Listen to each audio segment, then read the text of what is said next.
दोस्तों नमस्कार।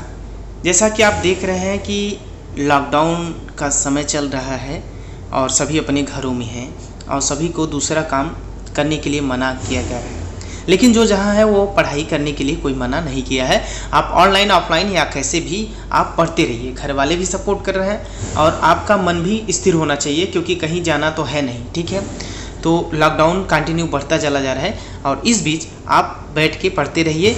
और मैं इस वीडियो में उन आर्टिस्ट के लिए ये वीडियो लाया हूँ जो कि हर काम वो करते हैं आर्ट में अपने, लेकिन वो चीज़ जानते नहीं मैं क्या किया। तो सुधा लेप किसे कहते हैं, अगर ये पूछ ले कोई तो आप क्या बताएंगे, कैसे बताएंगे?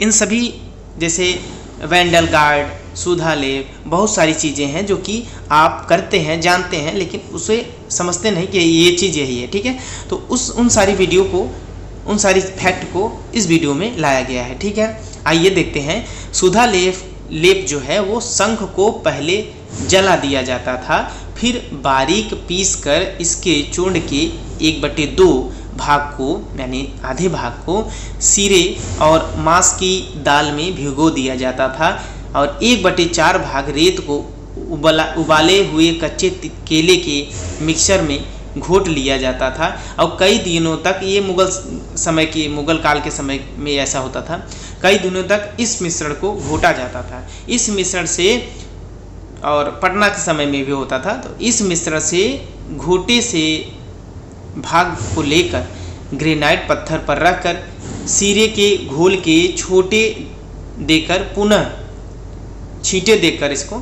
देकर पुनः भली भांति घोटा जाता था, जिससे वह क्रीम जैसा चिकना हो जाता था। इसे ही सुधा लेप कहा जाता था। ठीक है, तो इस प्रकार से सुधा लेप आगे आता है। मैं बात करता हूँ, ये आपके एग्जाम में ऐसा पूछता है कि वैंडल गार्ड क्या है। तो वैंडल गार्ड जो है कैलिफोर्निया की रन गार्ड प्रोडक्ट्स कंपनी ने इस सॉल्यूशन को बनाया, जिसकी परत भित्ति चित्रों के ऊपर लगा दी जाती थी। यह एक प्रकार का रसायन है जिस पर न आग का प्रभाव होता है न जल का प्रभाव। एक प्रकार का आवरण चित्र के ऊपर बनाकर यह इसकी रक्षा करता है। ठीक है, तो वंडर गार्ड कहलाता है। अब आता है शास्त्रीय कला किसे कहते हैं। अब देखिए यहाँ पर भी क्वेश्चन आप सभी करते हैं, लेकिन शास्त्रीय कला किसे कहते हैं? तो किसी समाज अथवा समूह की ऐसी कला जिसकी कुछ उन्नत निजी विशेषताएं होती हैं जो मन संस्कृति द्वारा स्वीकृत होकर एक परंपरा का निर्माण करती है, शास्त्रीय कला के अंतर्गत आती है। जैसे यूरोप में ग्रीक अथवा रोम की कला, भारत में बौद्धकालीन कलाएं, ये सब जो हैं शास्त्रीय कलाएं कही जाती हैं, कहलाती हैं। और उसी समय शास्त्रीय कलाएं की बात की तो लोक कलाएं की भी बातें कर लेते हैं कि लोक शब्द का जो कि अर्थ है जनपद अथवा ग्राम समुदाय, ठीक है, नहीं वरन वह समूची जनता जिसके व्यवहारिक ज्ञान का आधार पोथियां नहीं है और जो सरल एवं अकृत्रिम जीवन की अभ्यस्त हो। ठीक है, जैसे कि जो हमारे आसपास की नई कलाएं हैं वही लोक कलाएं हैं। ठीक है, जो अलग अलग जगह, हर जगह की अलग अलग लोक कलाएं होती हैं। ठीक है, हजारी प्रसाद द्विवेदी कैरल सुरेख के अनुसार, तो उनके अनुसार अगर देखें तो कैरल सुरेख के अनुसार इसकी खोज यूरोप में जोसेफ ने की थी। वास्तव में लोक कला का जो जन्म हुआ वो मानव में कला की सर्जनात्मक प्रवृत्ति के विकास के साथ दिखाई देता है और घरों की भित्तियों द्वारा आंगन की आज सज्जा की प्रवृत्ति में विकास में दिखाई देता है। आगे क्वेश्चन ये आ सकता है या कोई क्वेश्चन आपसे कर सकता है कि आदिवासी कला किसे कहते हैं। तो हम बताएंगे कि पिछड़े समाज तथा जंगलों में कुछ पुराने लोगों का समूह निजी जीवन को प्राकृतिक परिवेश में व्यतीत करता है जो आधुनिक समाज से बहुत दूर होता है। इनके निजी रिवाज, उत्सव आदि की जो क्रियाशील अभिव्यक्ति होती है, जिसमें नियम कायदे तो नहीं होते परंतु संवेगों की तीव्रता होती है।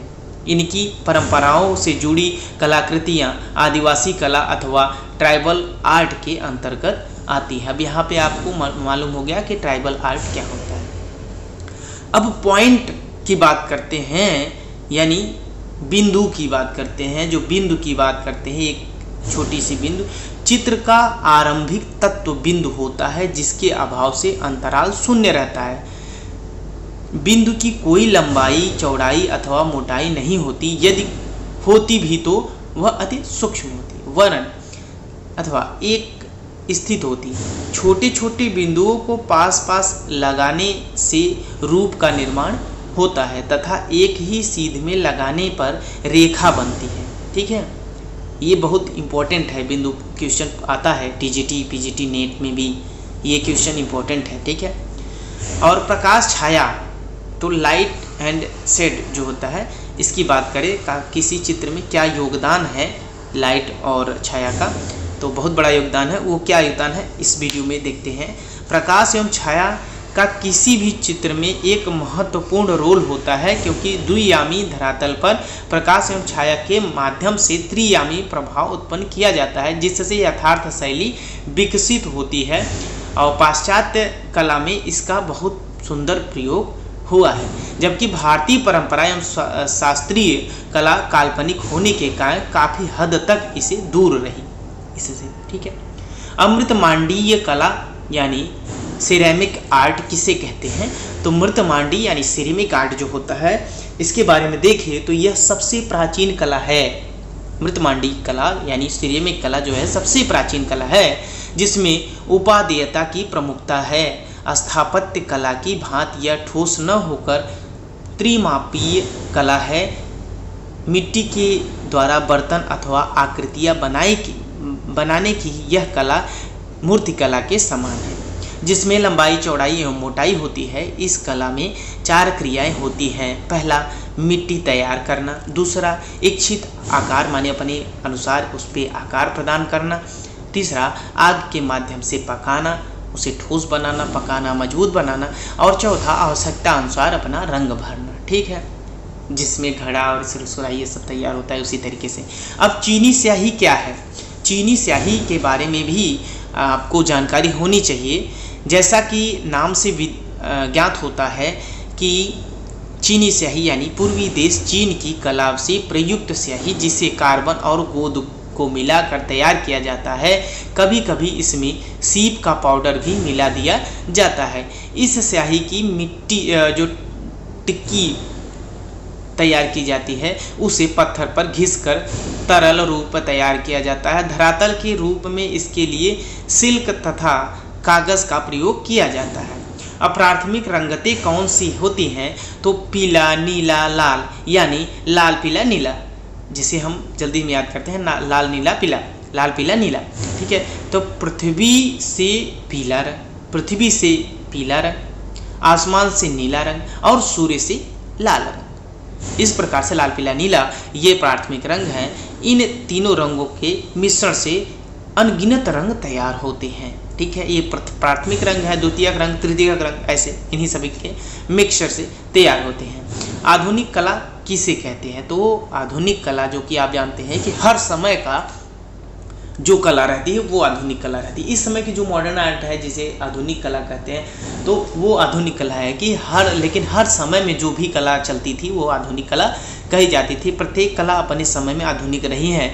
आज आधुनिक कला के से तात्पर्य समकालीन कला परंपरा से है कि एस कुलकर्णी के शब्दों में जो है कि आधुनिक कला में कला एवं सौंदर्य की मान्यताएं बदल गई हैं। नियम, बंधनों, सिद्धांत, परंपरा से दूर इन कलाकारों का निजी जगत है, जिसमें निजी रेखाएं, निजी रंगत, निजी परिभाषाएं हैं। ठीक है, अब चाक्षुष कलाएं किसे कहते हैं ये आ जाती है बात। तो चाक्षुष का शाब्दिक जो अर्थ है नेत्रों से संबंधित, अर्थात ऐसी कलाएं जिन्हें दर्शक नेत्रों से देखकर अनुभव करते हैं, चाक्षुष कलाएं के अंतर्गत आती हैं। वैसे तो ऐसी बहुत सी कलाएं हैं जिनका आस्वादन यानी देखना, स्वाद लेना नेत्र करते हैं, जैसे कि चित्र, मूर्ति, नृत्य आदि। परंतु इन सभी की मान्यताओं पर मनन करने पर मात्र चित्रकला, मूर्तिकला और वास्तुकला ही ऐसी कलाएं हैं जो एकीभूत होकर प्रत्यक्ष हुई हैं। ठीक है, तो चाक्षुष कलाएं कहलाती हैं। अब आते हैं व्यावसायिक कलाएं देखते हैं। ठीक है, जिसे व्यवसायिक कला के माध्यम से इसमें आता है। देखिए तो भौतिकता के आधुनिक युग में मानव की आवश्यकताओं जो तो बढ़ी ही हैं, साथ ही साधन एवं माध्यमों में भी बढ़ोतरी हुई है। कला का अर्थ केवल दरबार हेतु या धर्म हेतु चित्र बनाना नहीं है, वरन कलाकार की भूख को शांत करना। यानी जो कलाकार हैं उनकी क्या आवश्यकता है, उनकी वो अपने जब तक अपनी इच्छा से कला बना नहीं लेते तब तक उनकी भूख नहीं मिटती। अतः कला ललित कला के क्षेत्र से बाहर निकलकर व्यवसाय के साथ जुड़ गई ऐसी कलाएं व्यवसायिक हैं, जैसे कि book cover, printing, computer, textile, छापा चित्रण आदि। ठीक है दोस्तों, तो ये वीडियो जैसा भी लगा हो कमेंट्स में बताएं, साथ ही साथ अपने दोस्तों तक शेयर करें और वीडियो अच्छा लगा हो तो लाइक ज़रूर करें। और अभी तक मेरे चैनल को सब्सक्राइब नहीं किया है तो सब्सक्राइब करके बेल आइकन ज़रूर दबाएं।